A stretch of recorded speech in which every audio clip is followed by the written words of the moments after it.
So yun guys, check natin tong inverter natin. So nasibak kasi to dun sa sinaksak nating heat gun. So yun, di niya nakayanan kaya bumigay. So yun, testing natin siya, try natin.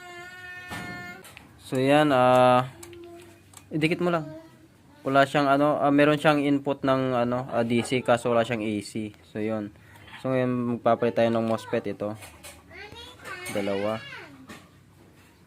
So yan guys, napalitan na natin siya ng MOSFET. So ito yung napalit natin. So yung MOSFET pala guys, in-order ko lang siya sa Lazada. So yun yung specs niya. So yun, let's try. Try natin siya ngayon.